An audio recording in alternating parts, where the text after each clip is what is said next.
आप फायदा उठा सकते हैं हमारे 23 ऑनलाइन चर्चेस का, जो कि भारत की सारी प्रमुख भाषाओं में उपलब्ध हैं।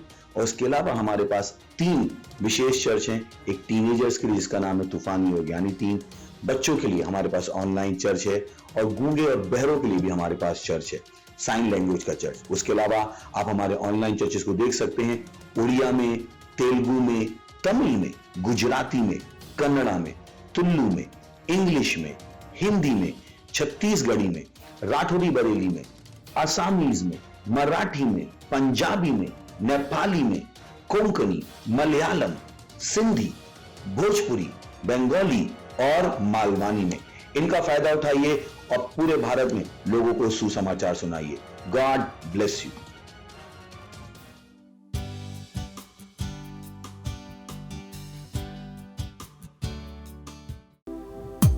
हालेलुया। हम उस महान परमेश्वर की आराधना कर रहे हैं। स्वर्ग और पृथ्वी टल जाएंगे पर उसका वचन हमेशा रहेगा। पर उसका वचन हमेशा रहेगा। स्वर्ग और पृथ्वी टल जाएंगे, स्वर्ग और पृथ्वी टल जाएंगे, पर उसका वचन हमेशा रहेगा। उसका वचन सदा के लिए। हालेलुया। उसके वचन में जितना देखोगे, उसके वचन में जितना देखोगे, उसके स्वरूप में बदलती जाओगे, में बदलती जाओगे। उसके वचन में जितना देखोगे, उसके स्वरूप में बदलती जाओगे। कि उसका वचन तेरे पैरों के लिए दीपक है और रास्ते में है प्रकाश। कि उसका वचन तेरे पैरों के लिए दीपक है और रास्ते में है प्रकाश। रास्ते में है प्रकाश। स्वर्ग और पृथ्वी टल जाएंगे, स्वर्ग और पृथ्वी टल जाएंगे, पर उसका वचन हमेशा रहेगा। स्वर्ग और पृथ्वी टल जाएंगे, पर उसका वचन हमेशा रहेगा। आनंद मनाते हुए, उसका वचन सत्य और जीवन है। उसका वचन है सत्य और जीवन, और वह तुम्हें आगे बढ़ाने की योग्य है। बढ़ाने के है योग्य। उसका वचन है सत्य और जीवन, और वह तुम्हें बढ़ाने की योग्य है। बढ़ाने के है योग्य। कि उसका वचन जितना तुम सुनोगे, वचन जितना तुम सुनोगे, विश्वास में उतने ही बढ़ते जाओगे, बढ़ते जाओगे। कि उसका वचन जितना तुम सुनोगे, विश्वास में उतने ही बढ़ते जाओगे। हालेलुया। स्वर्ग और पृथ्वी टल जाएंगे, उसके वचन में जितना देखोगे, उसके स्वरूप में उसने बदलते जाओगे, बदलते जाओगे। उसके वचन में जितना देखोगे, उसके स्वरूप में बदलते जाओगे।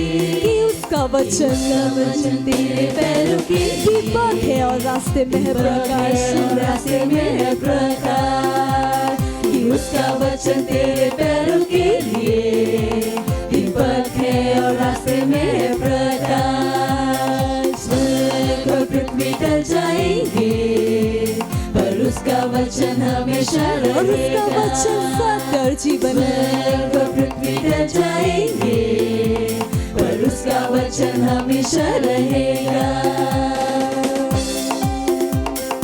और वह तुम्हें बढ़ाने की योग्य है। हालेलुया। उसका वचन है सत्य और जीवन, वह तुम्हें बढ़ाने के है योग्य। उसका उसका वचन है सत्य और जीवन है, और वह तुम्हें आगे बढ़ाने के योग्य है। कि उसका वचन जितना तुम सुनो, तुम सुनोगे, और विश्वास में उतने ही बढ़ते जाओगे, बढ़ते जाओगे। कि उसका वचन जितना तुम सुनोगे, विश्वास में उतने ही बढ़ते जाओगे। स्वर्ग और पृथ्वी टल जाएंगे, पर उसका वचन हमेशा रहेगा।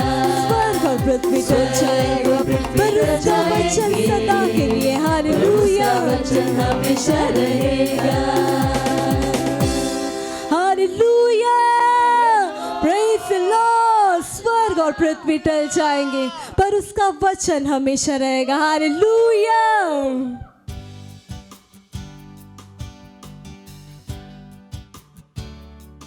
Hallelujah, praise the Lord. राव लोगों का स्वागत है हमने की भोजपुरी चर्च में। इस सुंदर समय प्रार्थना कर और जहाँ कहीं पर भी अपने पवित्र हाथ की उठाई और हमने के साथ प्रार्थना करी और प्रभु का धन्यवाद दी।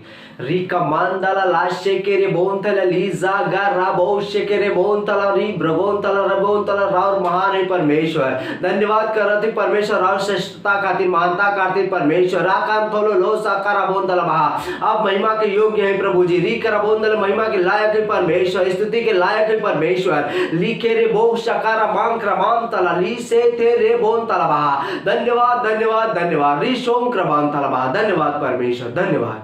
Hallelujah, praise the Lord. हमने पहला प्रार्थना बिंदु है जेकरे अनुसार हमने प्रार्थना करत है। हमने प्रार्थना करत है भारत देश के खातिर। पहला तीमुथियुस 2:1 से 2 वचन कहत हूँ। अब हम सबसे पहले ये आग्रह करत है, उपदेश देता है कि विनती और प्रार्थना और निवेदन और धन्यवाद सब मनुष्य के खातिर कल जाए, राजा और सब ऊंचे पद वालन के खातिर। ये बदे कि हमने विश्राम और चैन के साथ सारी भक्ति और गंभीरता का जीवन बिताई। हालेलुया। प्रार्थना करा अनिवार्य वैक्सीन के विरोध में। घोषणा करा कि ये सब नियम जवन वचन के विरोध में हुआ उस सब नीचे लियावल जात हुआ हमने प्रभु यीशु मसीह के नाम में। हालेलुया। हमने प्रार्थना करते ही ली का मानतला लाशे के रे भविष्य कर बहा ले ब्रादा लीसो तोरो मांग करा बोन तला लाकरा बोन तला ली से के रे बोन तला बहा। धन्यवाद देते परमेश्वर। रिको शो कोरो मान तला ला जो ब्रेगेन तला का से तेरे बहा री के रे भविष्य के रे मांग करा बोन तेरे परमेश्वर। री कर बोन तला ली कर बोन तला अधिकारी खातिर राजाओं खातिर ऊंचे पद वालन खातिर परमेश्वर। रिकारा बोंदला रिकरा बोंदला हमने प्रार्थना करत थी वैक्सीनेशन के विरोध में। लिकारा बहुशे के रे मानताला रिकरा बोंदला कि वह सफल है यीशु मसीह के नाम में। रिकारा बोंदला लिकरा बोंदला ली से के रे मांकरा बोंदला जौन भी सारा नियम बनावल गए वचन के विरोध में ओकर खंडन करत है यीशु मसीह के नाम में। रिकारा बोंदला सब नियम नीचे लियावल जात हुआ यीशु मसीह के नाम में। रिके रे बोंदला लाशे के रे बहुशे के बहा आकारा बोंदला लिकरा बहुशे के रे मानताला जेगा राशे को रो बोन तलबाहा रे के शेके रे बोन तलबाहा राका शोब्रगा बाहा ली मान तलरबाहा रोशो को रो बोन तला ली से के रे मांक्र बोशे के रे मान तला ली से के रे बाहा। परमेश्वर हर एक राजा परमेश्वर अधिकारी रिजा ऊंचे पद वाला परमेश्वर सब परमेश्वर के आत्मा में बुद्धि में काम करत हुआ निर्णय लेत हुआ यीशु के नाम में। रिखे बाम का रबोन तले कोनो दबाव में नहीं कोनो मजबूरी में नहीं यीशु के नाम में। रिका रबोन तले परमेश्वर का आत्मा उनके गाइड करत है यीशु के नाम में। रिखे मांग का रबोशे के रे बाहा। धन्यवाद धन्यवाद धन्यवाद प्रभु, धन्यवाद करते परमेश्वर। धन्यवाद धन्यवाद धन्यवाद। Hallelujah, praise the Lord, praise the Lord. हमने का दूसरा प्रार्थना बिंदु है जेकर अनुसार हमने अभी भी प्रार्थना करत है। हमने प्रार्थना करत है आत्माओं के उद्धार के खातिर भारत देश में। सबोपदेशक 11:3 वचन कहत हुन यदि बादल जल से भरल हो तब ओके भूमि पर उड़ेल दी है। मत्ती 9:37 कहत हुन तब वो अपने चलन से कहना पकल खेत तब बहुत हो।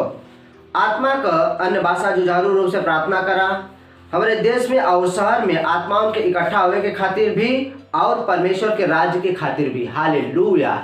एक अनुसार हमने प्रार्थना कर जाता ली कमांक्रा रोशे के रे बोन तला ली रे बोशे के रे बोन तला लाक्रमान तला बहा परमेश्वर। इस खरा बोशे के रे मान तला ली क्रबोन दे ली से के रे बोन तला बहा।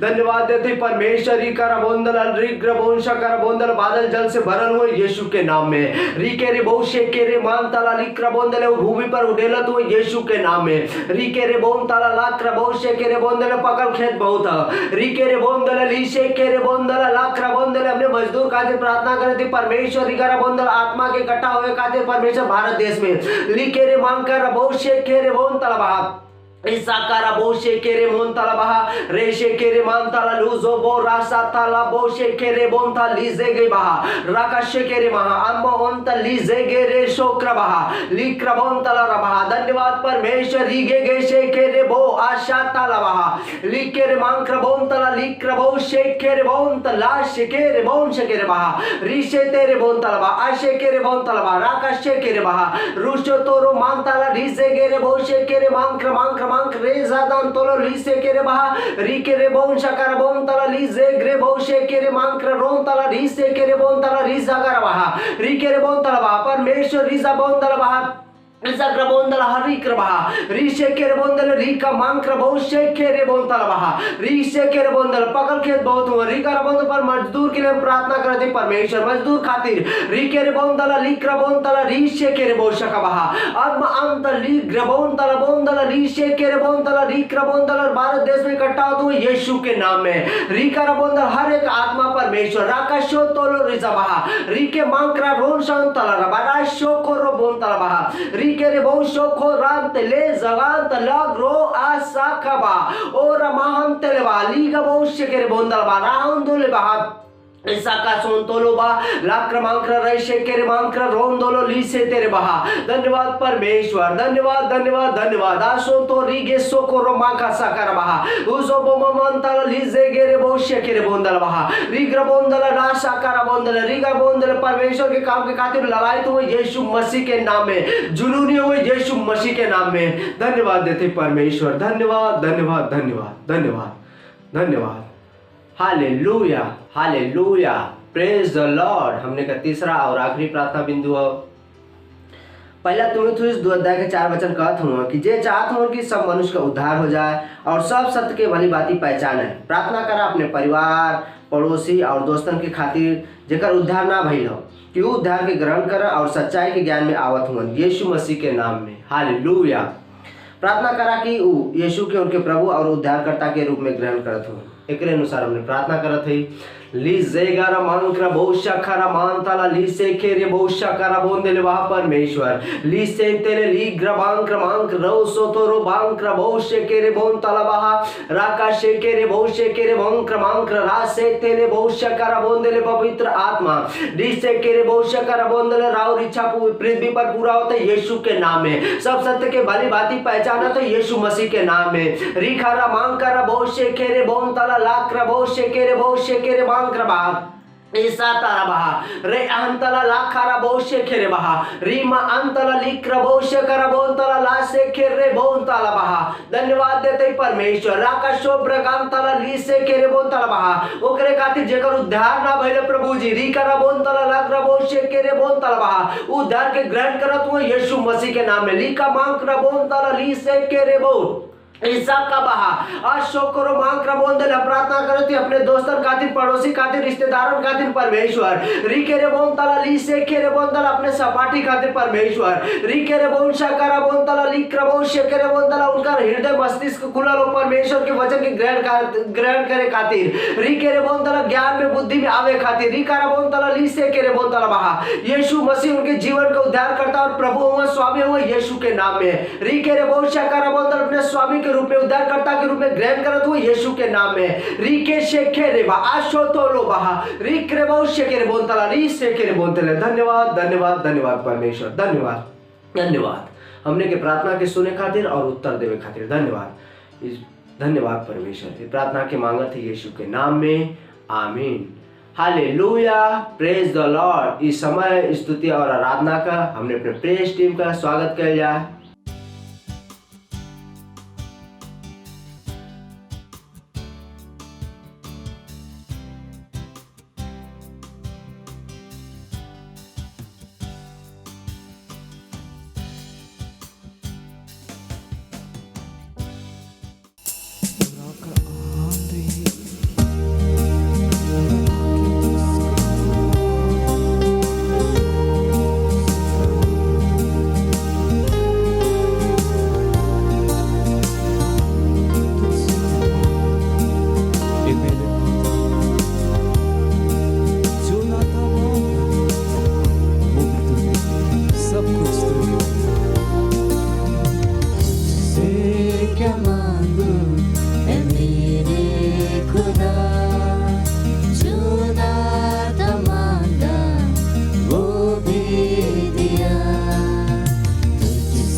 मांगू है मेरे खुदा, जो ना था मांगा वो भी दिया।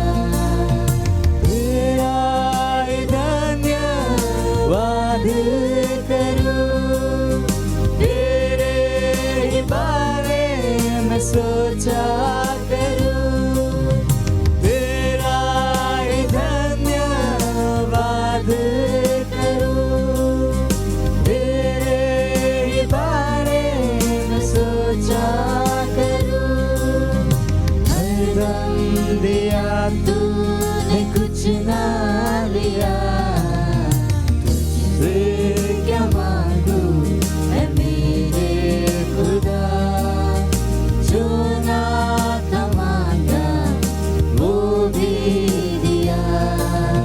तुझसे क्या मांगू है मेरे खुदा, जो ना था मांगा वो भी दिया।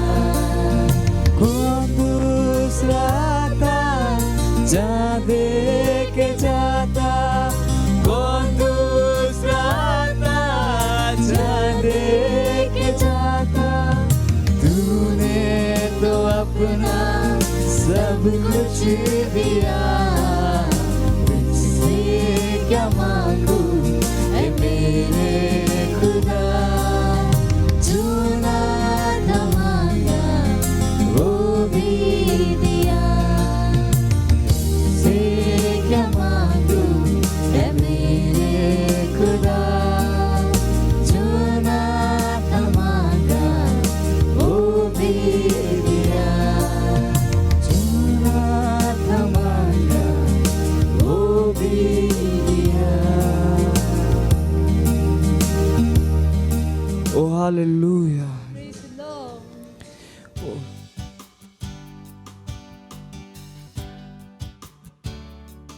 Hallelujah, praise the Lord. ये सुंदर और अद्भुत समय है हमारे प्यारी वास्तविकता संग्रह का। आज का तारीख है 6 मार्च 2022 दिन रविवार। आज का संदेश है सुसमाचार का प्रचार करी। हालेलुया। वचन लियल गई रोमियो 1 अध्याय का 4 वचन से। पौलुस के ओर से जे यीशु मसीह का दास हुआ और प्रेरित होवे के खातिर बुलावल गई हुआ और परमेश्वर और सुसमाचार के खातिर अलगे कईल गई हुआ, जेकरे ऊ पहले ही से अपने भविष्यवक्ता के पवित्र शास्त्र में अपने पुत्र हमने के प्रभु यीशु मसीह के विषय में प्रतिज्ञा कईल गई रहल। ऊ शरीर के भाव से त दाऊद का वंश से और पवित्र आत्मा के भाव से मरले में से जी उठले का कारण परमेश्वर के पुत्र ठहरल हुआ। हालेलुया। बाइबल कहता कि यीशु पवित्रता के आत्मा से मरले में से जी उठे के कारण सामर्थ के साथे परमेश्वर का पुत्र ठहरला। ऊ हरदम जीवित हुआ। ध्यान देवे के खातिर अति सुंदर दूसर बात है परमेश्वर का पुत्र पदबंध का वास्तविक अर्थ एक अर्थ है मानवीय शरीर में परमेश्वर और ई कारण है कि यहूदियन यीशु मसीह के क्रूस पे चढ़ौल, काहे कि उनके व्यवस्था से यीशु अपने आप के परमेश्वर के समांतर बतौल जब वो कहना कि वो परमेश्वर का पुत्र रहना। हालेलुया।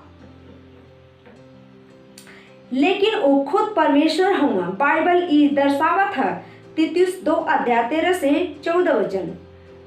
उनके महान कहत हम और ओ धन आशा का मतलब अपने महान परमेश्वर और उद्धारकर्ता यीशु मसीह का महिमा के प्रकट होवे के बाद जोहत रहना, जे अपने आप के हमने के खातिर दे देना कि हमने हर प्रकार के बुराई से छुड़ा ले और शुद्ध करके अपने खातिर एक ऐसन जाति बना ले जे भले काम के सरगम रहा।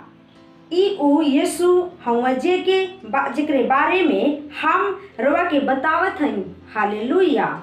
प्रेरितों के काम 1 में उनके पुनरुत्थान के बाद जब वो अपने चेलन से बात करके उनके सवालन का जवाब देना। बाइबल कहत ह वो उनके खातिर देखते ही उठा ले गई हम और बाद में उनके खातिर अखन से छिपा लिहल। प्रेरितों के काम 1 अध्याय से 9 अध्याय। वो लोग उनके ऊपर स्वर्ग में जात देखत हम। वो अचानक से गायब ना भइल। वो उनके आँखन के सामने ऊपर उठा लिहल गई ना। हालेलुया।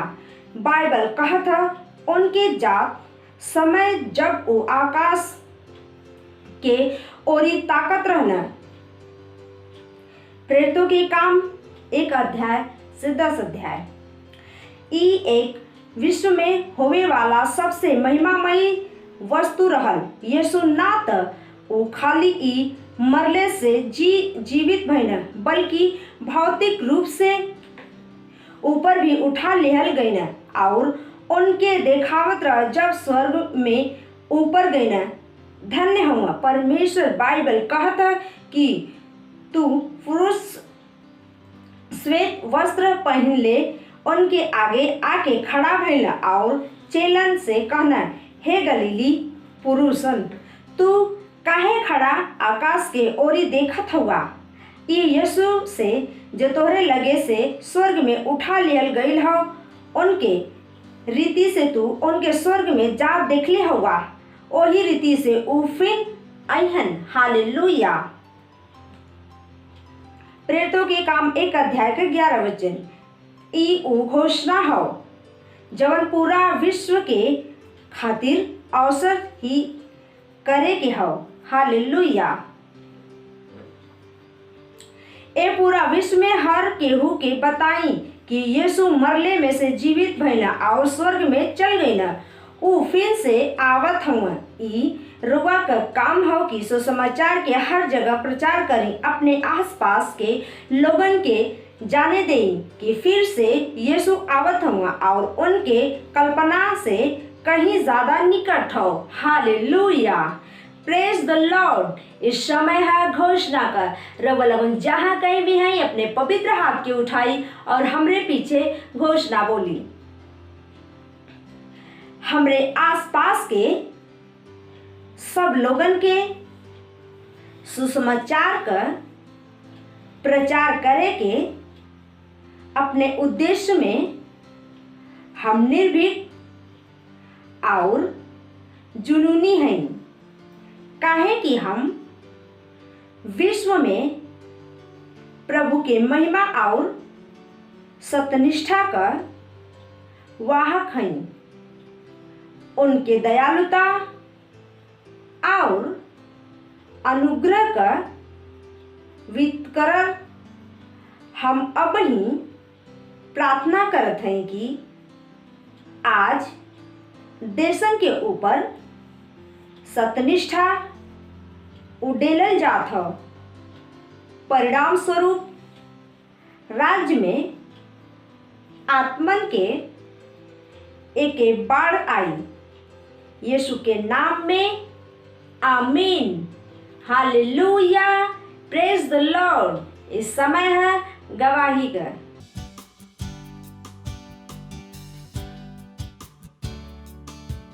Praise Lord. हालेलुया। ये मेरे पति की गवाही है। वो काम पे गए थे, वो फर्नीचर काम करते हैं और काम करते समय उनके सीने पे लकड़ी गिरी और उनको चोट लगा। और शाम को जैसे वो घर पर आए काम पर से तो बोले कि मुझे दर्द हो रहा है। तो मैं बोली क्या हुआ? तो बोले कि ये लकड़ी का आज लकड़ी मेरे ऊपर गिरी और दर्द हो रहा है। तो मैं बोली लाओ मैं प्रार्थना कर देती हूँ, आप चंगे हो जाओगे। तो मैं प्रार्थना की, वो चंगे हो गए। इसीलिए मैं परमेश्वर का धन्यवाद करती हूँ और आइजक पास्टर का धन्यवाद करती हूँ। मत सोचिएगा कि आपने कोई गलती कर दी या आपने कुछ इतना बड़ा काम कर दिया कि परमेश्वर का प्रेम आपके लिए खत्म हो गया। और कभी मत होने दीजिएगा कि आप अपने आप को बेकार समझें।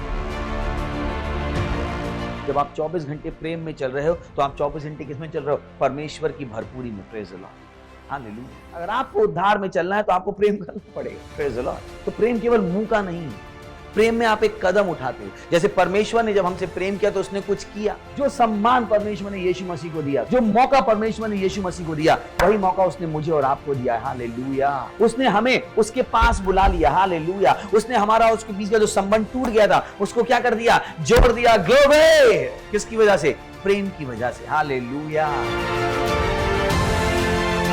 मैं आदेश देता हूं बीमारी को उनके शरीरों से जाने का यीशु मसीह के नाम। मैं उन अशुद्ध आत्माओं को, उन दुर्बलता की आत्माओं को, उन बीमारी फैलाने वाली आत्माओं को आदेश देता हूं उनके शरीरों से जाने का और वापस नहीं आने का यीशु मसीह के नाम।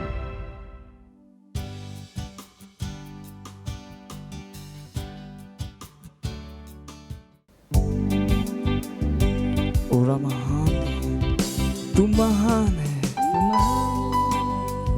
ओ परमेश्वर, तेरे जैसा कोई नहीं। तेरा प्यार हमारे लिए महान है।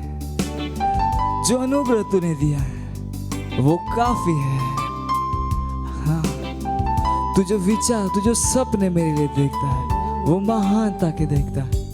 तू महान है, तू महान है, सब कुछ तेरे बारे में महान है। तू महान है, तू महान है, सब कुछ तेरे बारे में महान है। तेरा नाम सारे नामों से ऊंचा है। तेरा वचन मेरे जीवन में महान है। तूने जो किया मेरे लिए वो महान है। तू जो चाहता मेरे लिए वो महान है। तेरा नाम सारे नामों से ऊंचा है। तेरा वचन मेरे जीवन में महान है। तूने जो किया कोई और नहीं कर सकता है। हाँ, वो महान है। तू जो चाहता मेरे लिए वो महान है। और तू महान परमेश्वर है।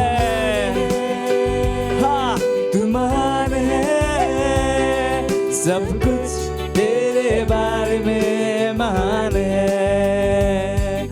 तू महान है, तू महान है, सब कुछ तेरे बारे में महान है। तू महान है,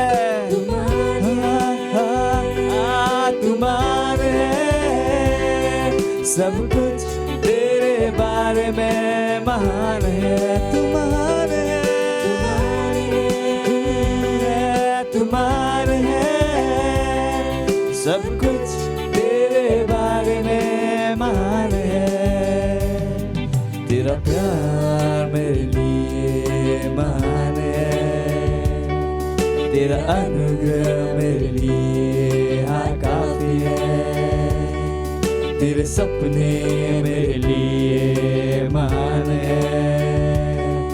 तेरे विचार मेरे बारे में महान है। तेरा प्यार मेरे लिए महान। तेरा प्यार मेरे लिए महान। तेरा अनुग्रह जितने अनुग्रह दिए हाँ वो काफी है। तू जो सपने मेरे लिए देखता वो महान है। हाँ, तू जो विचार मेरे बारे में वो महानता है। और तू महान परमेश्वर है। गाइए अपने हाथों को उठा कि तू महान है। बताइए उसको कि वो महान है। पूरा हाथ दे रे कहा तू महान है, तू महान है, सब कुछ तेरे बारे में महान है। तू महान है, तू महान है यीशु, तू महान है, सब कुछ तेरे बारे में महान है। तू महान है, जो उसने हमारे लिए किया शायद ही कोई कर सकता है। वो महान काम उसने हमारे लिए किया। वो महान परमेश्वर है। वो राजाओं का राजा है। वो प्रभुओं का प्रभु है। वो महान है।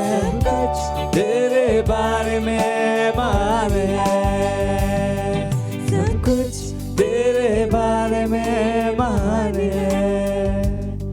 सब सब कुछ तेरे बारे में महान है। Hallelujah, praise the Lord.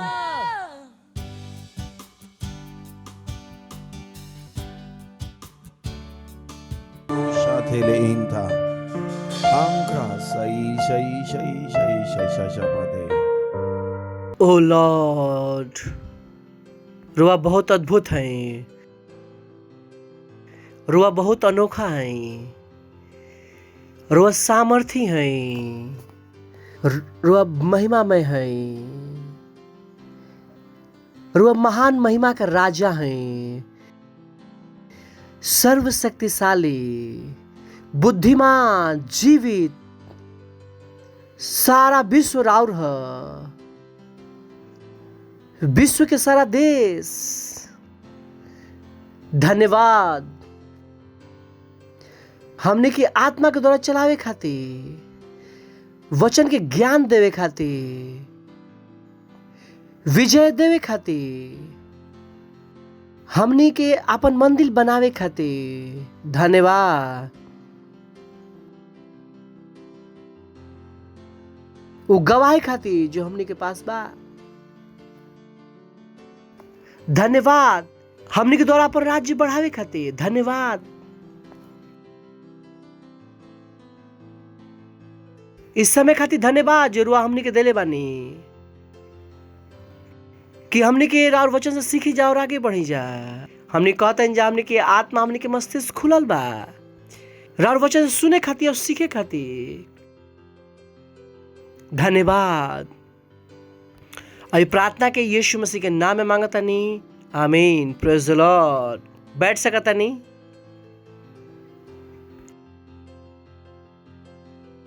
चिल्ला सकता नहीं महिमा।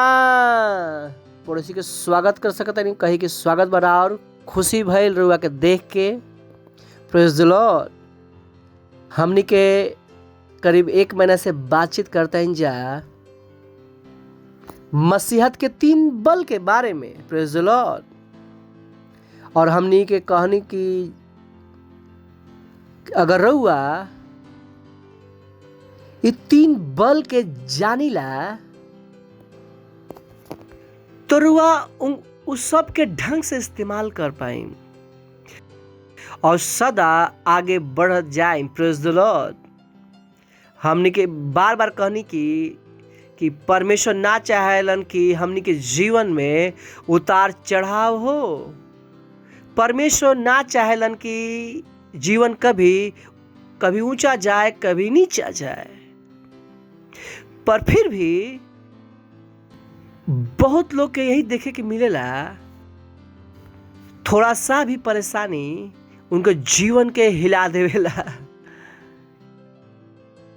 अगर 2 दिन काम पर ना जास तो जीवन डबाडोल हो जाला। कोई शायद उनका के नहीं खे पता कि जिंदगी कौन बल से चलेला।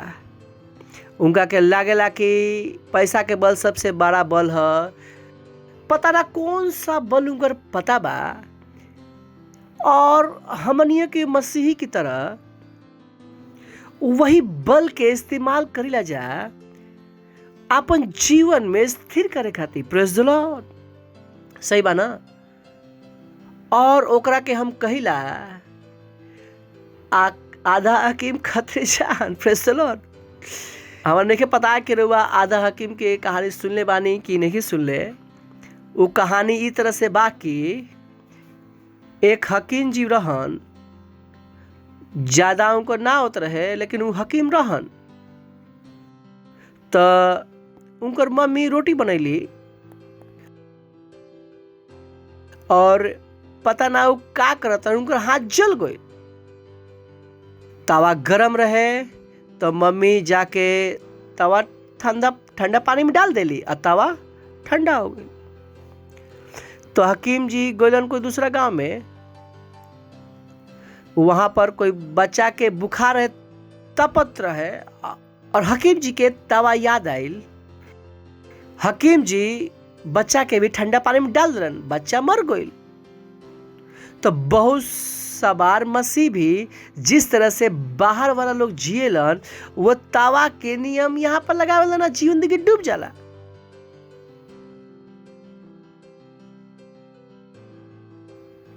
जिंदगी डूब जाला कहे उनके पता कि जिंदगी चलेला कैसे। तो जिस तरह से वो जिएलन उस तरह से वो चर्च में आके जियत रहेलन। वो जिंदगी ऊपर जाके जगह का होला, नीचे नीम हकीम खतरे में। अगर रहुआ इ बल के समझम तो राव जिंदगी कहाँ जाई ऊपर। हम कैसन जिंदगी जीला, कोई भी चुनौती हमरा के हिला ना सकेला। रहुआ के हमार जिंदगी चुनौती पता हुई कि हमार जिंदगी हिल गई, इन्हीं के पता बा का कि हमार जिंदगी के बल पता बा। हमार पता बा कि चुनौती आए तो करे के बा का कि चुनौती हमार जिंदगी के हिला ना सकी। उस तरह से बा कि कभी रुआ बाल्टी में पानी लेके गुल बनी, कितना लोग बाल्टी में पानी लेके गुल बनन, कितना लोग गुल बनी, सब गुल बनी ना। बाल्टी में पानी लेके जात रहे, ऐसे जात रही, फिर हाथ दर्द कर लगला, फिर बाल्टी ऐसे चल गई, याद बा। फिर थोड़ा देर के बाद का भइल, इस हाथ से हाथ बाल्टी का इधर आ गई, फिर का से उठाई नहीं, फिर का हो गई। काहे कि जितना बल हाथ में चाहिए उतना ना रहे, तो बाल्टी का होत रहे ऊपर नीचे लेफ्ट राइट। वैसे ही कुछ लोग की जिंदगी बा ऊपर नीचे लेफ्ट राइट। काहे कि उनके जिंदगी में वो बल नहीं के काम करत। काहे कि जिंदगी के पास उड़े खातिर कुछ बा ना, जितना देर बल काम करला उतना देर जिंदगी ऊपर रहला तो नीचे आ जाला, फिर लेफ्ट फिर राइट। इस तरह से सुधारे की कोशिश करलन कि इस तरह से सुधारे की कोशिश करले, इस तरह से ना सुधरला तो इस तरह से सुधारे की कोशिश करेलन। यहाँ पर भी वही परेशानी बा। वो थोड़ा देर के बाद फिर थक के बढ़ जालन कि हमारे से बाल्टी नहीं खे उठत। हम कहते कि अब कुछ नहीं खे होके वाला। परेशानी बाल्टी के नहीं खे, परेशानी के कर बा ताकत के जो उनकर हाथ में रहे। प्रेज़ द लॉर्ड। यही बाल्टी वो केकरा पर रख दी, ट्रॉली पर रख दी तो आराम से जाए। अब बाल्टी आसान बा, काहे बाल्टी केकरा पर आ गल, ट्रॉली पर। काहे कि ट्रॉली के अंदर उतना ताकत बा जो बाल्टी के उठावे खातिर चाहिए। तो परेशानी बाल्टी के नहीं खे, पर लोग परेशानी के करके बता देले बा जिंदगी के। जिंदगी बहुत बेकार चीज है भैया, बहुत उलझल बा भैया, जितना सुलझाई बा उतना उलझी। ये जीवन के ही परेशानी बता देले बा। नाचे ना आवे आंगन टेढ़ा, सुनले भाई ना। तो जिंदगी के ही बुराई करेलन लोग। जिंदगी बहुत बेकार बा, जिंदगी जियल बहुत मुश्किल बा। का मुश्किल बा, रुआ के बल पता बा का, रुआ के बल पता बा जो जिंदगी में जो रुआ के लगावे के बा, ताकि राउर जिंदगी स्थिर रहे, आगे बढ़ते रहे, आगे बढ़ते रहे और उठते रहे। हमने के मसीहत की कहानी कितना बल बा, 3। मसीहत के यात्रा, मसीहत के काम और मसीहत के युद्ध।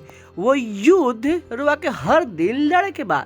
आत्मा खातिर रुआ युद्ध लड़े के बा। अगर रुआ एक से लीडर है और रुआ राव लोग नहीं खे आवत तो रुआ के युद्ध लड़े के बाद, रुआ के प्रार्थना करे के बाद।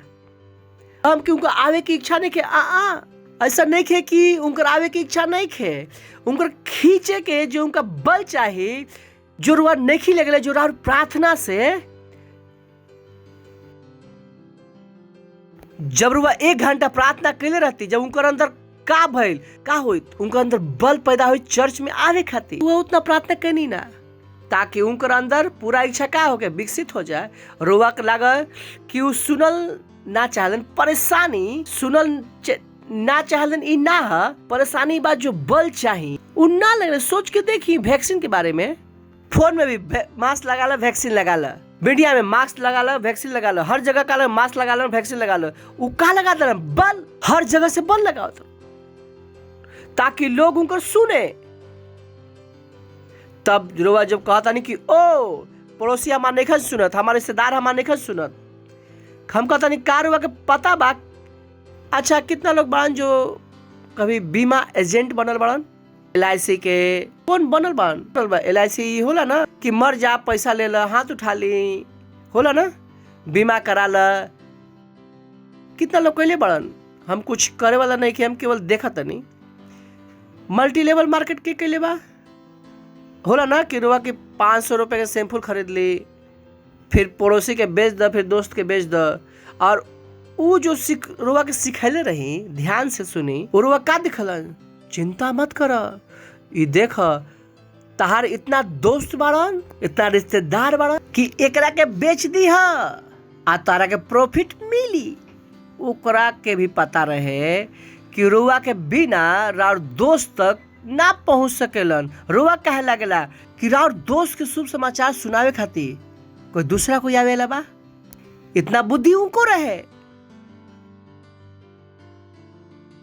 उनकर पता रहे कि राउर पड़ोसी तक उनकर बिना ना पहुंच सकेलन, राउर रिश्तेदार तक रुआ के बिना ना पहुंच सकेलन।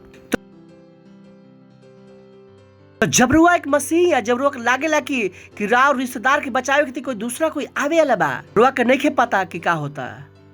राउर दोस्त के बचावे खातिर कोई दूसरा कोई आवेला नहीं खे, राउर पड़ोसी के बचावे खातिर दूसरा कोई आवेला नहीं खे, रहुए बानी जरूर उनका तक पहुंच सकता नहीं, दूसरा कोई नहीं खे। ई मल्टी लेवल के मार्केट के भी लोग के भी पता बा, बीमा लोग वाले लोग के भी पता। तो मत कहम कि हम उनका लोग खातिर प्रार्थना ना करब, हम अपन मेंबर खातिर प्रार्थना ना करब, हम अपन पड़ोसी खातिर प्रार्थना करब ना करब। के करी? अगर वह ना बचाएम तो के बचाई? के रुआ के बता दिलस कि रुआ प्रार्थना ना करम और बच जन के रुआ से कहलस। वो युद्ध बा, वो बल बा, प्रार्थना के बल, प्रार्थना के समझ का प्रार्थना करता नहीं, प्रार्थना करता नहीं, प्रार्थना करता नहीं, प्रार्थना करता नहीं। 1 घंटा 2 घंटा रुआ एक सेल लीडर है, संडे के चर्च बा, एक सेल लीडर सैटरडे के 2 घंटा 3 घंटा प्रार्थना ना करेला। हमार नहीं के पता कि सेल लीडर के पता भी बाकी नहीं खे कि सेल लीडर होके के मतलब का बा। सालों से चर्च आवता नहीं और रुआ 1 घंटा 2 घंटा प्रार्थना करके नहीं आवत चर्च खातिर, रुआ नहीं के पता कि मसीह होके के मतलब का बा। रुआ कोई के जीत के ना है नहीं, अकेले आगे नहीं, रुआ के पता बा कि मसीह होके के मतलब का बा। फिर रुआ कहिला कि हमार जिंदगी आगे काहे ना बढ़ल। यही लोग रुआ के काल भड़कइहन लोग, राव दोस्त, राव रिश्तेदार, राव दिमाग में उल्टा सीधा बात काहे कि रुआ इनका दिमाग में सही बात ना भरनी। फिर रुआ कहम कि हमारा प्रेशर बा, काहे कि रुआ के पास बुद्धि ना रहे, रुआ इनका के ना बदलनी। Praise the Lord, hallelujah. वो का मसीहत के युद्ध, कहीं कि मसीहत के युद्ध, मसीहत के युद्ध जो रुआ लड़ के ना छोड़ सकीला। अपन घर वाले के लोग के यीशु मसीह के बतावे के, चर्च में लेके आवे के छोड़ ना सकीला। दोस्त, रिश्तेदार, पड़ोसी के ले आई, जब रुआ ना लेके आइम तब कहीं एक बल है। एकरा के हमने कहला जा मसीहत के युद्ध। का कहला जा? मसीहत के युद्ध। याद रही, कहीं कि बल लगाव, प्रार्थना में बल लगाव, प्रार्थना में बल लगाव, तब तक प्रार्थना करी जब तक रुआ प्रार्थना। और पता बाकी क्या कहनी कि जब तक राउर अंदर से कि 1 मिनट जब रुआ और बोलनी तो जब तक राउर रैप्चर ना हो जाए। हम प्रार्थना कर जाता, हमारे पता बा कि कब प्रार्थना रुके के बाद अगर हम ओकरा बाद एक बार ही बोल दी तो हम स्वर्ग चल जाए, या तो मर जाए ना तो स्वर्ग चल जाए। हमारा उ लेवल तक प्रार्थना आवेला। जब पसीना आवत हुई हमार अंदर से, हमारा आंत फटता, का हमार पता बा ये चीज होला कैसे। Praise the Lord. रुआ लागला कि अब ऐसे प्रार्थना करम तो हमारे रास्ता में गलत लोग आजिहन मजाक करते हैं। रुआ लगता गलत लगल हन, लागेला का कोई लागेला कि कोई हमारा के अपन बकवास सुना पाई, का कोई हमारा पर प्रेशर डाल पाई गलत करे खातिर। कम ऑन, हम रुआ पर इतना बल डालम कि का सुधारे पर लागब। Praise the Lord. रुआ हमारे का बिगाड़, हम रुआ के सुधार दे। रार बुराई में इतना ताकत नहीं है कि हमारा के बिगाड़े के, कि हमारा उतना प्रार्थना में ताकत बा कि हम रुआ के सुधार दी। Praise the Lord, hallelujah. ये का है? मसीहत के युद्ध, मसीहत के युद्ध जो हर मसीह के लगावे के बा, हर मसीह के लगावे के बा। Praise the Lord. और वह इनमें से कितना लोग बानी कि हम लीडर ना बनम, हम कहते नहीं कि देखम कि कैसे लीडर ना बनने पर। हम भी यहाँ पर, रुआ भी यहाँ पर। अगर हम यीशु मसीह के जानी ला, रुआ के लीडर ना बना दी तो हमारे पास्टर आइजैक ना प्रेज द लॉर्ड रुआज बानी कि लीडर ना आज पता नहीं हम कौन है, पता नहीं के हमार प्रार्थना से रुआ के बदले आवेला प्रेज द लॉर्ड हालेलुया। और रुआ भी का कइला बल के लगाइला। समझ में आ गइल, समझ में आ गइल। हम प्रार्थना करम आ चीज बदल, जब हमनी के सब कोई प्रार्थना करम जा तो बहुत सारा चीज बदल पाइम जे praise the Lord hallelujah hallelujah. तो मसीहत के युद्ध, पड़ोसी कहेंगे मसीहत के युद्ध, मसीहत के युद्ध। फिर हम कहने की मसीहत के यात्रा। तब फिर जब रुआ बल के लगाए तो जिंदगी उतार चढ़ाव ऊंचा ऊंचा ऊंचा और ऊंचा रुआ के बल से रुआ अपन जिंदगी को उठावत जाए। हम रुआ से हमेशा कहले बनी अगर रार घर में खाना नहीं खे तो बाहर जाके आत्मा जीत के आई। हम देखा था नहीं कि घर में खाना कैसे ना आई। रुआ भी नौकरी नहीं खे, रुआ आत्मा जीते की नौकरी कर लेता नहीं कर ली। हम देखा था नहीं कि पैसा कैसे नहीं कर, हम यही पानी हम देखते नहीं पैसा कैसे ना आए। तब बात का हम कि हमारी नौकरी नहीं खे, हम कहता नहीं आत्मा जीते के नौकरी ले ला जाके जीता आत्मा। हम देखता नहीं कि पैसा कैसे नहीं खे आवत। एक आत्मा जीते वाला गरीब ना हो सकेला, कहे कि आत्मा जीते में पैसा लगेला। तो हाथ में परमेश्वर पैसा रखी हन कि परमेश्वर को समझ में आ गल कि रुआ की आत्मा जीते वाला बानी। हमारी रहस्य पता बा। जब हम मुंबई में आए रही हम का करनी, हम आत्मा जीतनी, हम नौकरी ना ढूंढनी। सोची कि एक आदमी आलो 94 रुपया लेके और लड़का पहले आके का ढूंढ, हम नौकरी ना ढूंढनी, ना हम बिजनेस करे के सोचनी। हम का सोचनी, आत्मा जीती। हमार बुद्धि बा, हम मसीह हैं। जो लोग नौकरी ढूंढले रहन उ शायद ना मिलल, वापस चल गिलन। और हम जो नौकरी ना ढूंढनी आज दूसरा की नौकरी देता नहीं। Praise the Lord hallelujah. देखिए दे जो नौकरी ढूंढ पता ना लोग आयल हुई, हजारों लोग आयल हुई, कहाँ बाड़न आज कहीं नहीं खनू, काहे कि उन्हें पता कि का करे के का रहे। Praise the Lord. अभी अप्रैल में 1000 चर्च शुरू करता इंजा इका बल, मसीहत के बल। पहला बल का है मसीहत के यात्रा, दूसरा का है यात्रा, तीसरा का है मसीहत के युद्ध। अपन पड़ोसी खातिर का लड़ी, दोस्त लोग खातिर लड़ी, रिश्तेदार लोग खातिर लड़ी, उनका लोग के मसीह के बारे में बताई, इतना बताई अगर झूठ के सच मान सकेलन तो सच के सच काहे ना मान सकेलन। लोग मास्क और वैक्सीन के झूठ मल्लन की ना पूछतनी, मल्लन की ना मल्लन तो राव सच काहे ना मनिहन काहे रुआ शायद उतना बल नहीं लगावत। और कुछ जस्टिफिकेशन बा ओकर और कोई कारण बा ओकर, तो मत कहम कि लोग ना सुनेलन। तो हम कहते लोग जब झूठ मान सकेला तो सच काहे ना मान सकेला।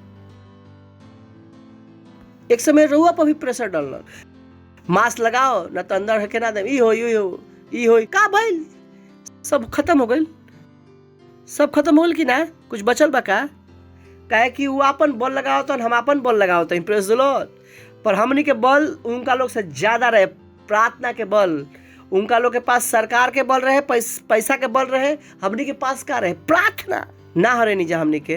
तो रुआ के अब समझ में आ जाए चाहिए कि प्रार्थना हमने जुलूस निकलनी जाए, सड़क में प्रोटेस्ट करनी जाए, सोच के देखे हमने क्या करनी जाए। चर्च का कैलस सड़क पर करनी जाए, हम करने की सड़क पर जाए, पास्टर क्रिस कलम की सड़क पर जाए, हमने के उपद्रव करनी जाए, हड़ताल करनी जाए, पर घुटना बजा के करनी जाए प्रार्थना। हालेलुया। उनका के समझ में आवत नहीं है कि ये चीज बदलल कैसे, सबको कैसे बुद्धि आ, कैसे सबके हिम्मत आ गल बोले के, काहे कि हमने क्या करते हैं जा प्रार्थना। वही प्रार्थना बा जो के लगातार जारी रखे के बा। Praise the Lord. कहीं कि प्रार्थना करी, युद्ध लड़, अच्छा प्रार्थना कर, अच्छा लड़ाई लड़। Praise the Lord. हालेलुया। हमरा से मत लड़ प्रेज द लॉर्ड। हालेलुया। हा प्रोसेस कहीं कि युद्ध मसीही यात्रा में काबा मसीहत के युद्ध, प्रेज द लॉर्ड। फिर हम कहानी की मसीहत के यात्रा कि प्रेम से चला, बुराई मत करा, कुड़कुड़ा मत। यहाँ तक कितना लोग के याद बा सब चीज? याद बा? पक्का लगाओ तानी भी कि नहीं लगावत? हम लोग सिखाइला, हम खुद भी लगाइला। अगर हम नहीं लगावत तो रुआ से नहीं लगावत, प्रेज द लॉर्ड। अगर हम कुड़कुड़ करत नहीं, अगर ऐसे नहीं करत, अगर जो करत है वो भी बंद कर देनी है। समझ में आ गई के? हालेलुया। का भइल कि कल हमने के घर में कुछ काम करते हैं जाता तो स्तुति वेबसाइट बनावत रही तो हम सोचनी खाना बनाया तनी। हम दाल चढ़नी कुकर पर और सीटी लगा देनी। आधा घंटा हो गल सीटी नहीं बजत, अपन काम करत रही। और काम जरूरी रहे काहे कि वेबसाइट फिर हम अपन ढक्कन निकलनी है, फिर सीटी लगी। मैंने सीटी काहे नहीं बज? कहता रहे कि सीटी तो सही वाला लगा देती, हम सीटी दोसर कुकर के लगा दे रही। बहुत से लोग कहले कि जिंदगी आगे नहीं बढ़त, हम तो कहीं सीटी तो सही लगा लेती। Praise the Lord. सो आगे बढ़ी जा। कितना लोग बानी यहाँ पर? पिछला बार हमने सीख नहीं जाके परमेश्वर की सेवा केकरा से कर हृदय से कर। याद बा? कितना लोग याद बा? सिद्ध हृदय से कर। जैसे हम कहने ना कि अपन बल से परमेश्वर की सेवा ना कर सकते, आधा बल से। अगर वो आधा बल से करम तो आशीष के जगह श्राप लेके आ जाए। काहे कि उस सेवा के पूरा मन से होके के जरूरी बा, पूरा मन से। कभी रो एक्सरसाइज के लिए बानी? कितना लोग एक्सरसाइज के लिए बानी? कली बानी का? एक्सरसाइज में भी रोक पता बा कि बेटा उठावे के बाद तो सीधा उठावे के बाद, ऐसे ना उठेब और ऐसे उठेब तो खिंच जाई। याद बा? कितना लोग याद बा कि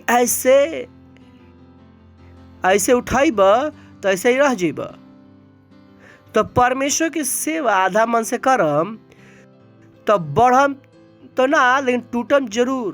तो बहुत से लोग बार पास्टर हम सेवा करता नहीं, हम पीछे जाता नहीं, हम कहता नहीं मिल गया तू। हम आधा मन वाला लोग कैसे करता रहा सेवा, खिंच भाई।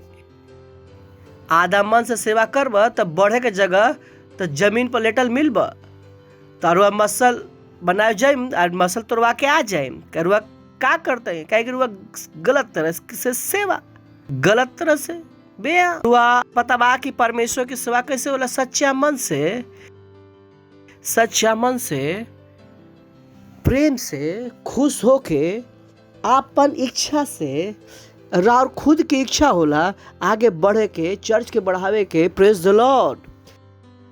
हालेलुया। सुनो तनी रुआ, इच्छा प्रोसेस कहीं कि आपन इच्छा बोलम त ना एक जरूरी चीज बा। मत कम कि ओ हमार कि पास्टर बाइबल के पसंद नहीं खे, बाइबल पढ़े के पसंद बनाई। पूछी लड़की लोग से, जब लड़की को शादी हो जाला पति के पसंद उनकर पसंद हो जाला, ससुराल का तरीका उनकर तरीका होला। तो वो मत कहम कि हम बाइबल पढ़ल जरूरत नहीं खे, कि हम आत्मा जीतल जरूरत नहीं खे, तो पसंद करी क्या के? अब रुआ मसीही बानी, रारू ये पसंद होके के चाहे। हमार विश्वास बा कि जब रुआ जंगल जाकर रहम तो रुआ ना कहम हमारा फल फूल पसंद नहीं खे, यही मिली अब यही खा। कहले बानी, कहे वाले बानी।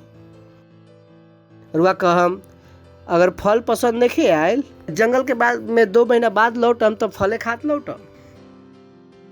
क्या जंगल में तो चाइनीज भेल मिली ना, पिज्जा डिलीवरी होगा ना, बर्गर के दुकान नहीं खे, वहां पर लटकल बा अंगूर और अमरूद खा। तो मत कहे कि हमारा पसंद नहीं खे, कहते नहीं पसंद बनाई। रुआ मसीह अपन पसंद के बदली। Praise the Lord. काहे के रुआ बदल चुकल बा, रुआ नया बानी। हालेलुया। अब रुआ परमेश्वर के राज्य में बानी। अब और पसंद पुराना पसंद नहीं खे, और पसंद बदले के परी ना। पास्टर अब हमारा ऐसा ही कपड़ा पहने के बा। अब हमारे दोस्त लोग के साथ घूमे बहुत अच्छा लगेला, बदली। रिश्तेदार लोग के साथ ठुमका लगा बहुत पसंद है, बदली। रिश्तेदार के बिना होला ना, अब होई बदली, पसंद के बदली। Praise the Lord. मत कहे कि हम ऐसा ही बानी, रुआ ऐसे नहीं कि बदली। रुआ के का तरह बानी? यीशु मसीह की तरह बानी। Praise the Lord. शैतान के धोखा मत होके दी कि रुआ ऐसा ही बानी। पास्टर हमारे से ज्यादा लोग से बातचीत ना होला, हमारा से ना हो पाई, करे के पड़ी। अगर यीशु मसीह सबको से बात करे के आवत रहे, सबको के जीते आवत रहे, रुआ के भी सब कुछ से बात करे के सीखे के पड़ी और सबको के जीते के सीखे के पड़ी ना। हम इंट्रोवर्ड हैं सब भूल जाए, रुआ यीशु के तरह बाने। यीशु मसीह इंट्रोवर्ड ना रहन का तो रुआ के भी मसीहत में इंट्रोवर्ड होके के अलाव नहीं खे कि हम अपन मन के बात मन में रखिला, लोगों से बात अब सीखी, पसंद के बदली। ड्रामा बहुत हो गए कि हम ऐसा ही बानी, तो हमारा सवाल बा कैसे काहे बानी, बदल जाए। Praise the Lord, hallelujah. हंस सकता नहीं, हा हा हा हा हा। प्रोसेस कहीं कि बदली, मसीही हैं, कहीं कि मसीही हैं, जैसन यीशु बड़न वैसा रुआ बानी, बदली, मुस्कुरा तो ली थोड़ा सा। That's nice। दूसरा हमने के सीखने का सीख लीजिए, धन्यवाद। चलिए आखिर वचन से शुरू करता नहीं। पहला थिस्सलुनीकी 5वां वचन 18वां वचन, फिर हम आगे आते नहीं। कहे कि हर बात में धन्यवाद करी। आप पढ़ी हमारे साथ है पूरा वचन।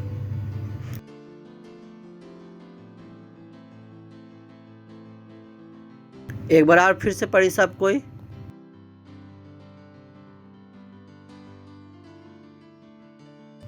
ग्रामर हुआ थोड़ा सा सही पढ़ सकते हैं। अगर हम रुआ जगह रहते और हमारे पास्टर कहता पढ़े के तो हम थोड़ा सा अलग पढ़ते। हम ऐसे पढ़ रहते, हर बात में धन्यवाद कर, कहे कि हमारा खातिर अंतर समझ में आई। अब पढ़म धन्यवाद। अब पढ़ी 1 2 3।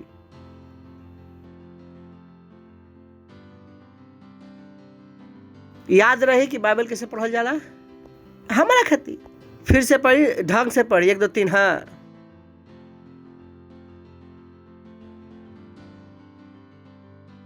तम्बत काम की कभी किया, परमेश्वर की इच्छा पता नहीं खे का दी धन्यवाद। बोलम तो ना का दी धन्यवाद।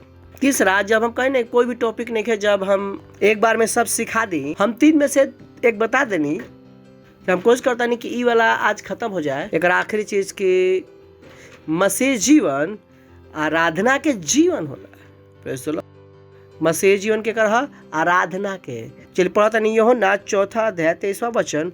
परंतु वह समय आवता कि बोलन अभी बा जेकरा में सच्चा भक्त पिता की आराधना आत्मा और सच्चाई से करीहन, काहे कि पिता ऐसे ही आराधक लोग के ढूंढेलन। अगर वह के कहानी पता होगे चाहिए। यीशु मसीह थकल रहन और कुआं पर पानी पिए गइलन। एक महिला आइली, सामरी महिला, और यीशु मसीह कहन कि हम प्यासा बानी, पानी द। तो दोनों में डायलॉग शुरू हो गई, बात शुरू हो गई। और महिला कहली कि चलिए पढ़तन जाए 21वें वचन से।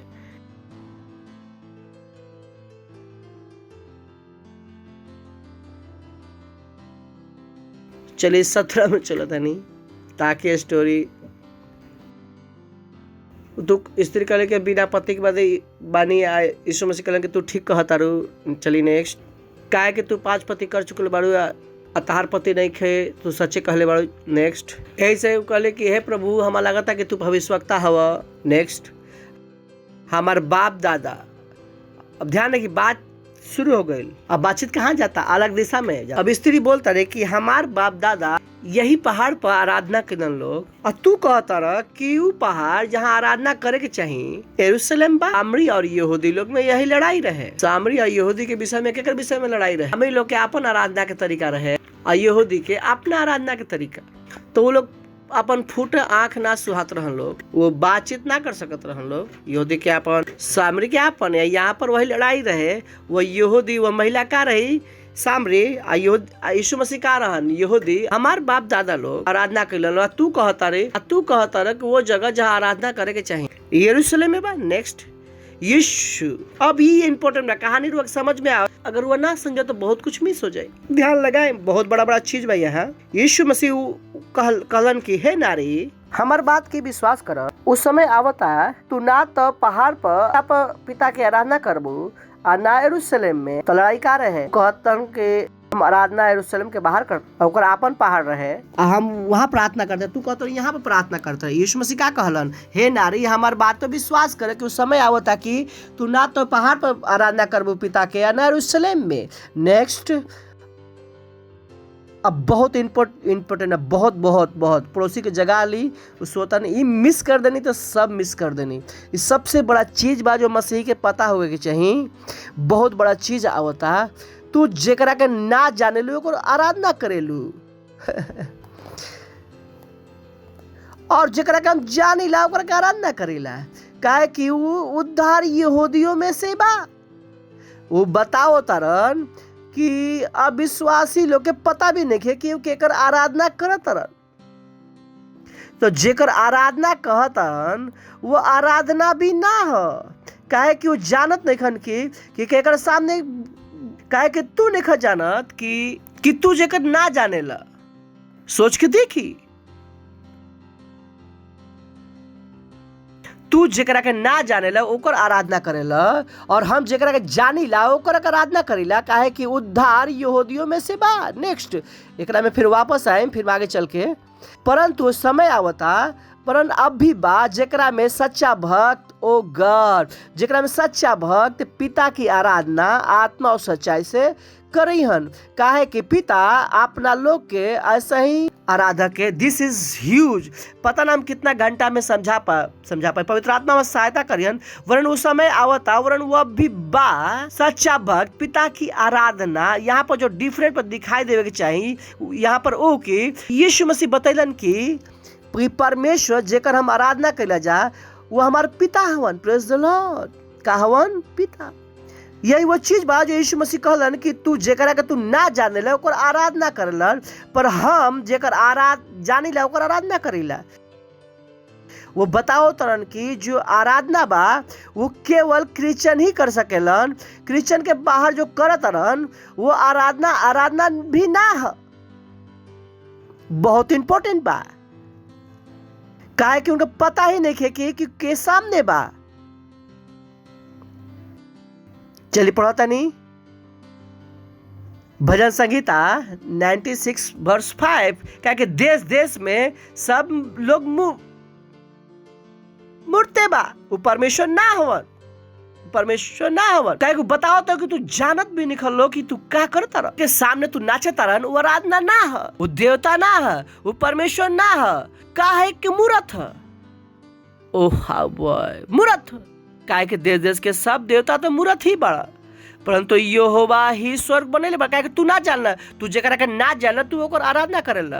रोवा के लागेला कि ओ हम ओकरा सब नाच के नहीं, सब बेकार बा। कोई आराधना नहीं खे, कोरो आराधना नहीं खे। काहे कि वो का है कि मूर्त, ओकरा में परमेश्वर नहीं खे, वो आराधना हो ही ना सकेला। वो लिखल बा वहां पर साफ साफ, हम नहीं की बोले, लिखल बा सब। काहे कि सब देश देश के लोग का बा, मूर्त ही बा। विवरण 4:28 वहां के सब मनुष्य के बनावल लकड़ी और पत्थर के बनावल देवता के सेवा करवा। ना देखेला, ना सुनेला, ना खालन। यही कहलन कि तू जन्मे ना कर, तू जेकर जन्मे ना करेला ओकरा के आराधना करेला। तारा के आराधना तो पता भी नहीं खे। तू हमरा से का बात करबो? Praise the Lord. बानी का हमरा साथे ये आराधना समझ ली कि वो मसीह हैं और मसीह खातिर आराधना सबसे जरूरी बा। Praise the Lord. कि तू हाथ के बनाओ लकड़ी के देवता, पत्थर के बनाओ देवता के जो ना देखेलन, ना समझेलन, ना सुनेलन, ना खालन, सुनेलन।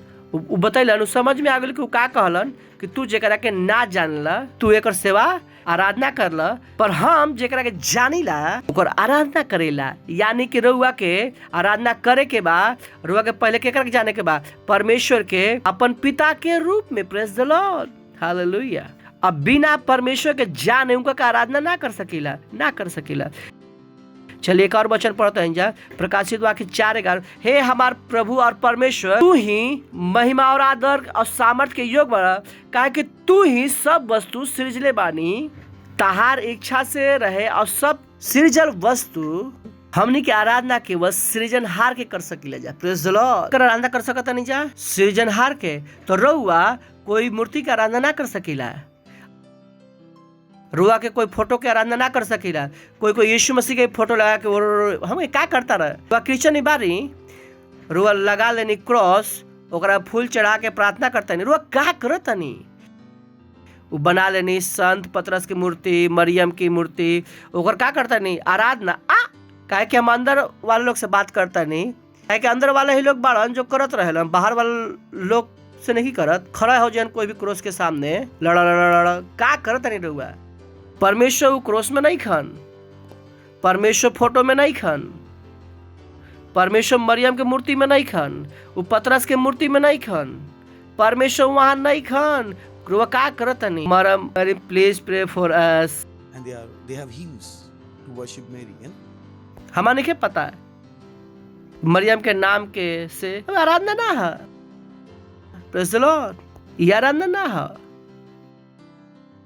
यही से यीशु मसीह कहलन कि तू जेकरा के ना जानेला ओकर आराधना करेला हम जेकरा के जानेला ओकर आराधना करेला सो आराधना में का बा जान पहचान प्रेज़ द लॉर्ड जान पहचान का बा जान पहचान सोच के देख ली कि कोई नया आदमी आवस हम कहीं कि काका तू बहुत अच्छा आदमी बड़ा ओ तारा ऐसा कोई नहीं खे वो का कहिए ना बात कि हम चापलूस हमको जान ला ना हम ओकर बड़ाई कैसे कहनी हम हमरा के अच्छा आदमी समझिए कि ढोंगी समझिहन का समझिहन ढोंगी तो सो आराधना बहुत जरूरी बा प्रेज़ द लॉर्ड आराधना बहुत जरूरी बा चलिए एक और देखते हैं लूक चैप्टर 19 चैप्टर 47 चल आराधना कितना जरूरी बा परमेश्वर के आराधना हमने के पहला काम है प्रेज़ द लॉर्ड सुनत नहीं हुआ पहला काम लूक 97 लूट पहाड़ के नीचे पहुंचलन तो चेला लोग के सारा मंडली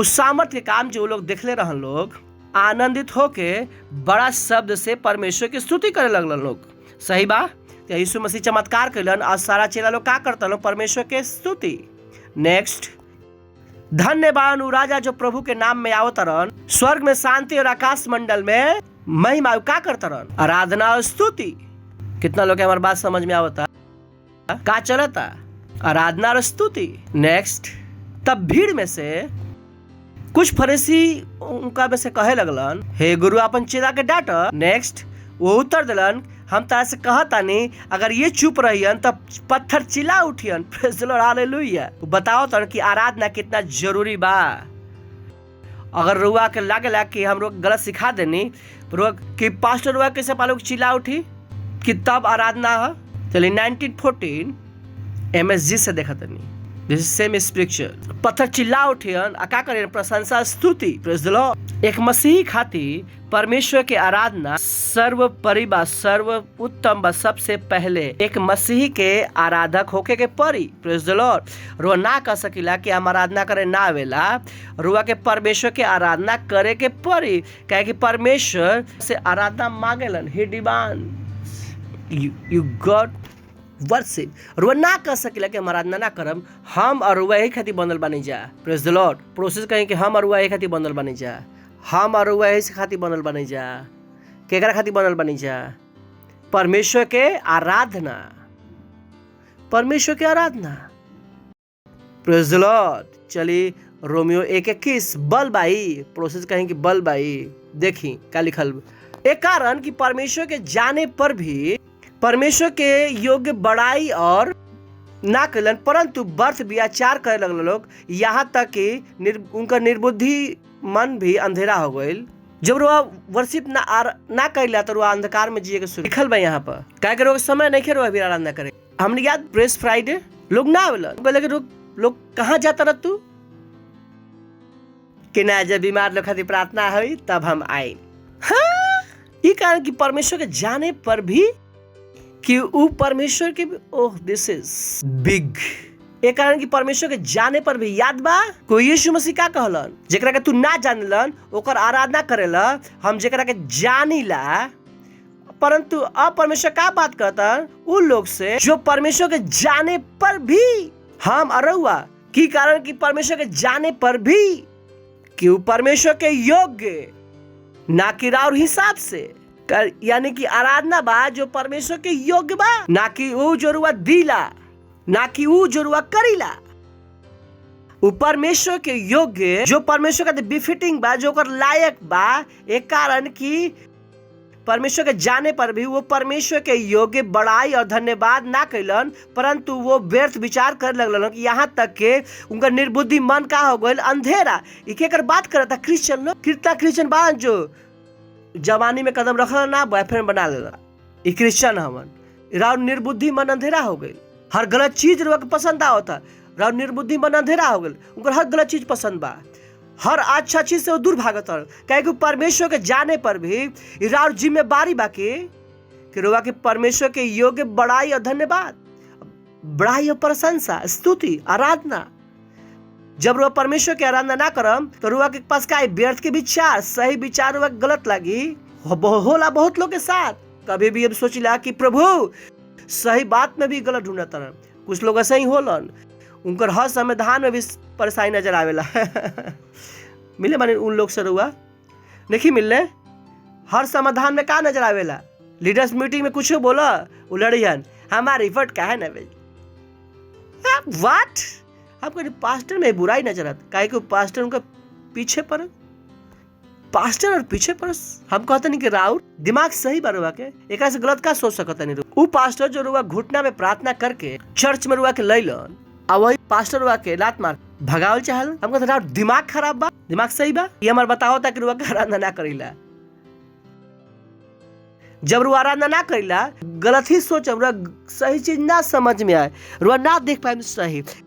काहे कि परमेश्वर की आराधना का जरूरी एक कारण कि परमेश्वर पे जाने पर भी वो परमेश्वर के योग्य बड़ाई और धन्यवाद ना कैलन, परंतु व्यर्थ विचार कर लगलन। काहे कि उनका निर्बुद्धि मन का हो गइल, अंधेरा। एक बल बा जो आराधना, जो सबसे बड़ा बल बा जो जिंदगी में लगाइला। मत कहम कि हम चर्च में ना आइला कि हर रोज नया गाना आवेला। कम ऑन, जितना नया गाना हम ना लाइला उतना से ज्यादा तो नया पिक्चर आवेला, ओकरा में नया गाना आवेला। तो भी आजकल के यूथ बड़ा सब सीख लेवेला, सब गाना चर्च के गाना है, फिर नया आ गया हम ना गाए। ई क्राइस्ट एम्बेसी में अब हर बार नया गाना रहेला, हम पुराना वाला ही गाए। नीले के बादलों के पार जाई। हम कहता नहीं कि जब जइब तो इसको सोच, जब जइब तब सोचबा, गाना गाओ तरन। नीले बादल के पार जाई, हमार यीशु रहेला वहाँ। अगर फिजिक्स वाला भी गाना सुनिए तो रोआ पर केस कर दी हम। काहे कि बादल के कोई कलर ना होला, काहे कि रोड आँख के देखेला प्रावर्तन से। कितना लोग के हमार जोक समझ में आयल, कितना लोग समझ में आयल का बाल नीला थोड़े होला, रोआ के दिखाई देता नीला, काहे कि वहाँ पर परावर्तन होत रहेला। सही बा ना? पढ़े बाई ना बचपन में, नहीं पढ़ ले? फिजिक्स पढ़ ले बाई ना कि नहीं पढ़ ले? बाला नीदा कि तारा टिम टिम काहे करता, टिम टिम करेला तारा, तारा टिम टिम ना करेला। तो नहीं पता तो हमारा रोआ के आज बताया तनी प्रोसेस कहीं कि तारा टिम टिम ना करेला, आसमान नीला नहीं खे। समझ में आ गई रुआ के आसमान नीला नहीं खे। जब रुआ गाँव नीला आसमान के, हम कहते पहले ही रुआ शब्द गलत बात है। काहे कि नहीं खी जाना तो रुआ के हम जाना था नहीं, लेकिन समझ में आ गई, हम जानिला कि हम का करत नहीं। Praise the Lord. सुना था नहीं पढ़ वहीं पर यूहन्ना 4:23, किसके सच्चा भक्त का पिता की आराधना, केकर आराधना, यानी कि रुआ का परमेश्वर के साथ का होके के बाद एक संबंध। हर आदमी परमेश्वर की आराधना ना कर सकलन, परमेश्वर उनके से आराधना ले सकलन जो उनकर बच्चा हवन। Praise the Lord. समझ में आ गई रुआ के ये वो इम्पोर्टेंट चीज बा जो यीशु मसीह बता गए, पिता के आराधना। काहे कि उस सामरी लोग खातिर परमेश्वर पिता ना रहन, पर यीशु मसीह का बोलत रहन, पहले परमेश्वर तार का होके चाहिए पिता, रोवा के साथ उनका एक संबंध होके के चाहिए, रोवा के उनका के जाने के चाहिए कि वो बारन कौन, जेकरा के रोवा ना जानला ओकर रोवा आराधना ना कर सकिला परमेश्वर। सोच के देखी, परंतु समय आवता कि वरन अभी बाग जेकर सच्चा भक्त पिता के आराधना आत्मा और सच्चाई से करीहन। काहे कि पिता अपना खातिर सोच के देखी, पिता अपना खातिर ऐसे ही आराधक लोग खातिर ढूंढेलन। यहाँ पर दुनिया के क्या ढूंढता परमेश्वर के, आ परमेश्वर के क्या ढूंढता सच्चा आराधक के। प्रेज़ द लॉर्ड।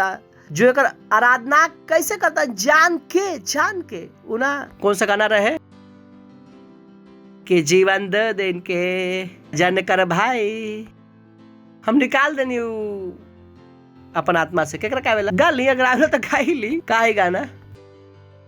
यीशु के नाम से खेदाई भजन कर भाई, जीवन दे दिन के आया जीवन दे दिन के। हम कहता नहीं वह अंधविश्वासी भी जीवन का 4 दिन के लोग भी 4 के घटा के 2 कर दिलन। यीशु का दिलन अनंत जीवन, अब विश्वासी लोग का कहलन 4 दिन, विश्वासी 4 में से 2 हटा के आ गए। Praise the Lord. यीशु के नाम हम कहनी के कौन सा सुख बाय करा में? यीशु के नाम में सुखदायक भजन कर भाई ये जीवन। हम कहते सुखदाई या फिर रोता का बोलता, कनेक्शन का बा? काहे कि अपन भावना से जियता रहन। एक लड़की को देखा तो ऐसा लगा जैसे डर डरा डरा डरा, क्योंकि प्रेज द लॉर्ड। आ उ लोग वही हॉलीवुड वही बॉलीवुड लाके कहाँ छोड़ दिलन? चर्च में। ये बॉलीवुड ना भैया, ये चर्च ह, ये चर्च ह, ये बॉलीवुड ना ह। जेकर मन में आए गाले। एकरा बाद पहले का होके चाहिए? संबंध आराधना करे के केकर अधिकार बा? बच्चा लोग के। Praise the Lord. केकर अधिकार बा? हर दुनिया के परमेश्वर का आराधना करे के अधिकार नहीं खे, काहे कि जानबे ना करन कि करतन का। उठाए अपन हाथ करी प्रार्थना। Antrike bozili itra lahante randale shatole hentalo khatira randale progozale shatele bandale tatira li tatara laga bandali shate antrolo satela bi dari shatila bandale gadi andale shatele badi। Glory hallelujah. अगर आप पहला बार आइल बानी तो हमरा स्वागत करल चाह हो सकता है। जहाँ कहीं बानी पहला बार आइल बानी तो जोर से ताली बजा सकता नहीं इनका लोग खातिर। ये ताली रुआ खातिर बा, है ना? So thank you. प्रार्थना करी, अपन आँख बंद कर ली। अगर और यीशु मसीह और प्रभु नहीं खन तो ये मौका बरुआ भेरी यीशु मसीह ग्रहण करे के। तो बोलम कि प्यारे पिता परमेश्वर, हम विश्वास करता नहीं यीशु मसीह में, जीवित परमेश्वर के पुत्र में। हम विश्वास करता नहीं कि वो हमारे बचावे खातिर क्रूस पर मरलन और परमेश्वर उनका के तीसरा दिन मरे हुए में से जिंदा कैलन और वो आज जीवित बाड़न। हम अपन मुंह से घोषणा करतनी कि यीशु मसीह जीवित परमेश्वर के पुत्र, हमार प्रभु हवन, हमार स्वामी हवन। आज से हम बच गए बनी, आज से हम परमेश्वर की संतान हैं। धन्यवाद परमेश्वर, धन्यवाद। हम नया जन्म पहले बनी।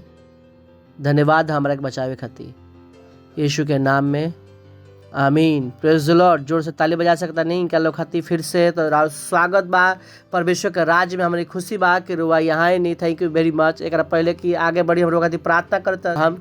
धन्यवाद उन सारा बच्चा लोग खातिर जो अभी अभी यीशु मसीह को प्रभु के रूप में ग्रहण कैलन। हम घोषणा करता नहीं कि इनके ऊपर सदा खातिर यीशु मसीह के नाम बन रही। यीशु के नाम में उनका कोई भी अच्छा चीज की कमी ना हुई। धन्यवाद धन्यवाद धन्यवाद धन्यवाद। शैतान के इनके ऊपर कोई भी दबाव कब्जा नहीं है। हम इनके आशीष तनी और बुद्धि के और समझ से और ज्ञान के साथ आत्मा के साथ यीशु के नाम में, आमीन। Praise the Lord.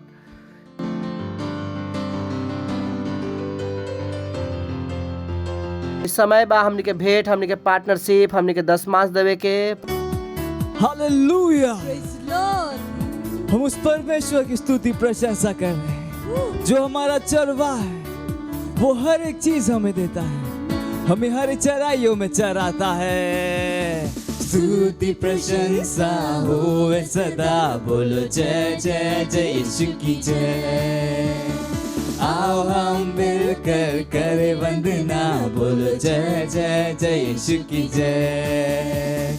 स्तुति प्रशंसा होवे सदा, बोलो जय जय जय यीशु की जय।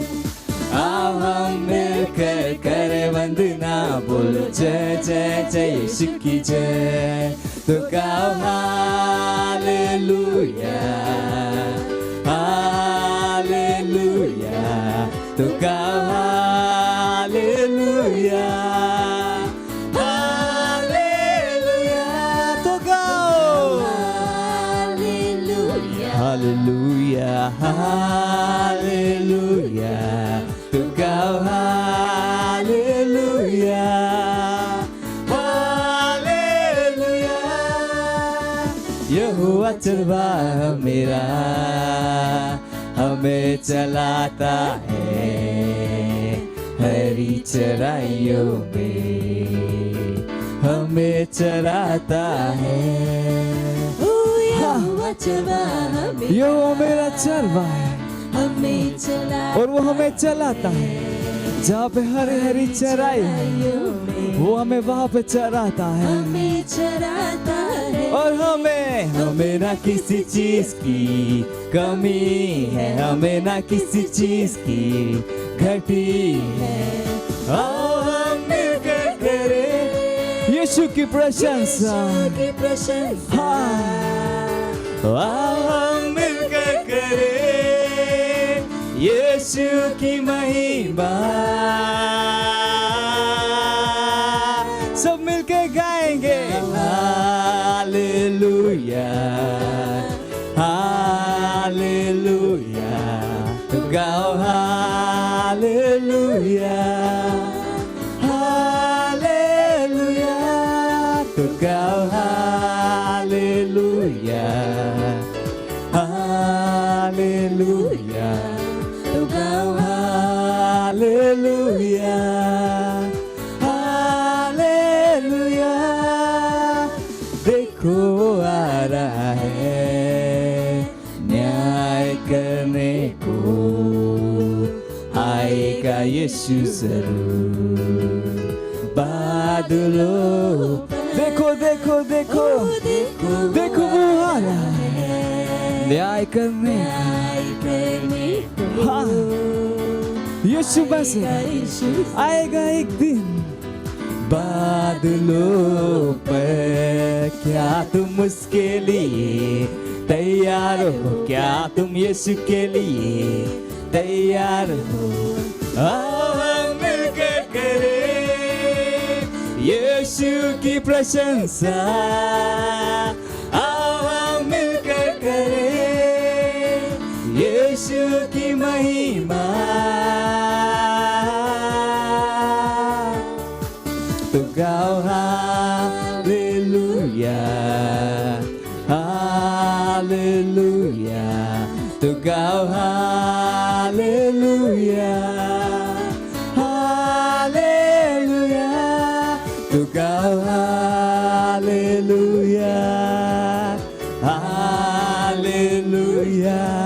तो गाओ hallelujah hallelujah hallelujah hallelujah.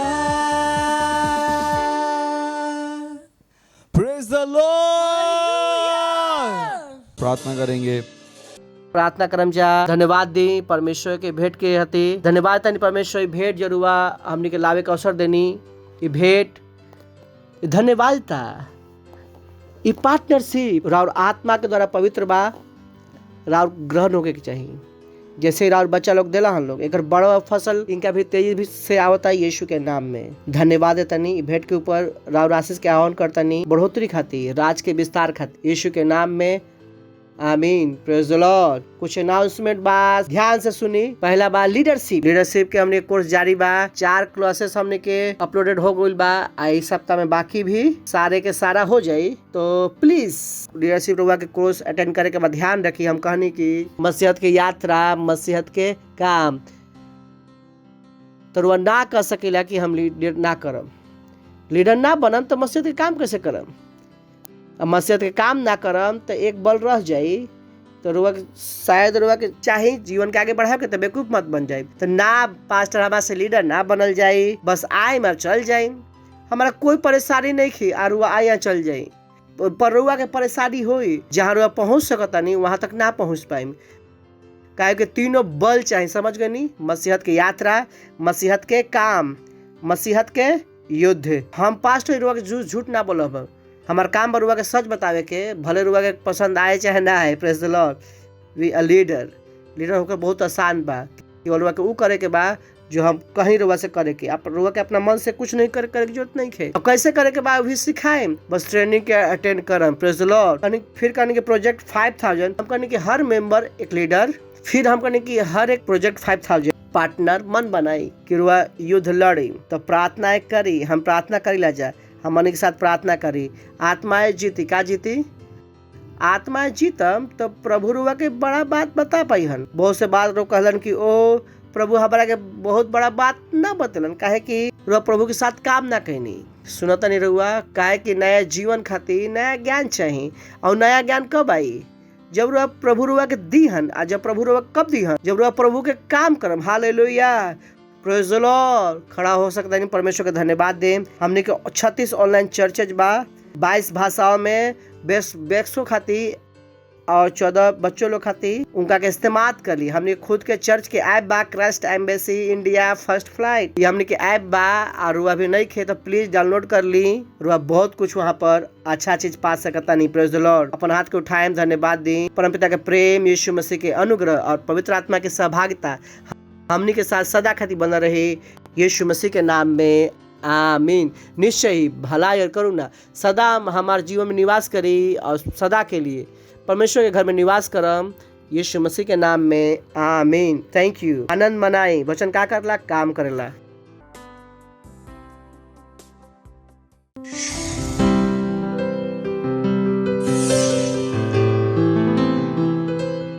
Subscribe to our channel, hit the bell icon, like, comment and share. Thank you and God bless you.